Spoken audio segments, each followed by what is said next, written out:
Hi everybody, welcome back to the Word from the Shed. Just coming to the end of a very beautiful day.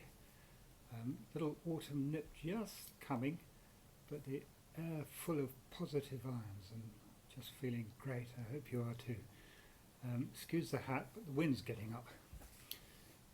Now what I'd like to talk about a little bit today is equality, dissent and freedom.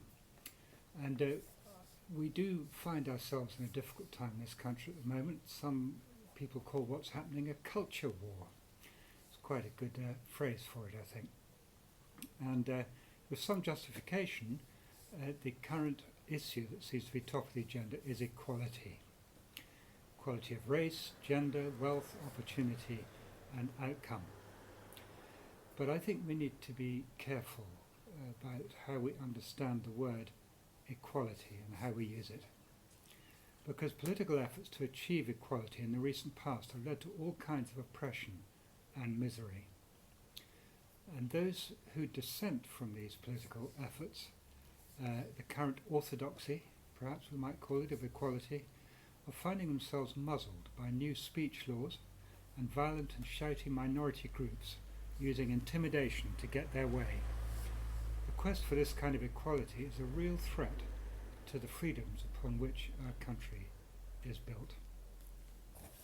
Now, I'm not speaking as a political partisan, but just as a little old man trying to get to heaven, a Christian. The French Revolution, in part, was based upon these phrases: liberté, égalité, fraternité. Excuse my French, not brilliant, but it means freedom, equality and brotherhood. But I've always been a bit niggled because I can't really see how total freedom and total equality will ever come together. Some say that those terms are actually mutually exclusive. The French Revolution of 1789 emphasised equality.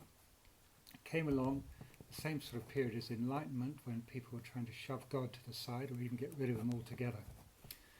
And the goals of the French Revolution could only be reached through mass execution and suppression of wealth creators and dissenters in order to be achieved. And the atheist regimes which followed, communism, Nazism, fascism, have all discouraged individuality and encouraged obeisance to the supreme human power of the time, largely through brutal and murderous oppression, numbered in millions. Their ideology depends on the suppression of dissent to succeed. Mob violence is the means of achieving it, and mass surveillance and brutal punishment are the means to sustain it. Now, the American Revolution, 1776, just a few years earlier, emphasized individual freedom under God and under the law. The Statue of Liberty represents this. It was given by the French to the Americans on the basis that they emphasized liberty in their revolution. The American Constitution shares its values with the Protestant and supremely English understanding of the biblical definitions of freedom, that every human being is unique and therefore equal in the eyes of God. He or she is therefore of equal value in the eyes of the law that has itself been developed in the light of Scripture. The fruits of the atheistic French Revolution are historically to be found in systems that allow for the suppression of the things we treasure most and hold as supreme values in our constitutions and legal systems. Freedom of speech, freedom of assembly, freedom of religion, trial by jury, and a government of the people, by the people, for the people. So what is the Christian perspective? How do we balance equality and freedom? Well, all human beings are created equal.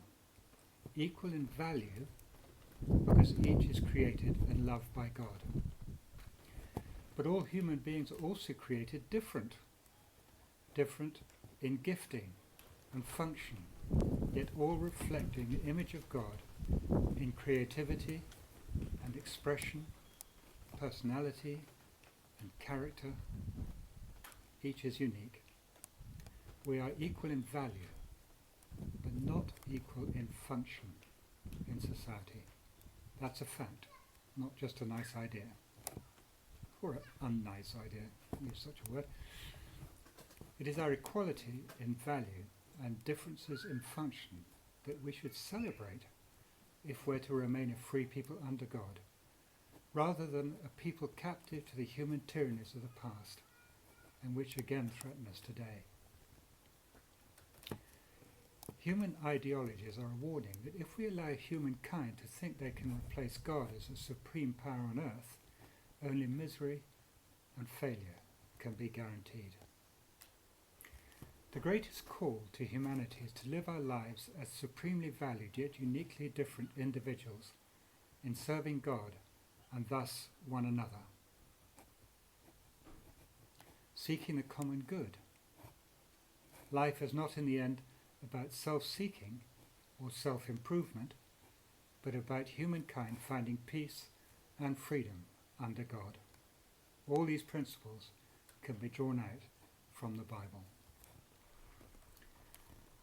Paul, in his letter to the Galatians, St. Paul, writes something very perceptive here. You, my brothers and sisters, were called to be free, but do not use your freedom to indulge the sinful nature. Rather serve one another in love. The entire law is summed up in a single command: love your neighbour as yourself. If you keep on biting and devouring each other, watch out, or you will be destroyed by each other. And I finish just with one more verse from Proverbs, a wonderful book. You should read it every day, in the Old Testament.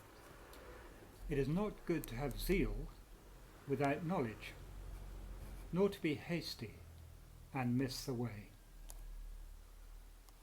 As we seek more freedom, justice and peace in our societies, let us not mistake those goals for the inadequate and impractical understanding of equality that is being peddled at the moment.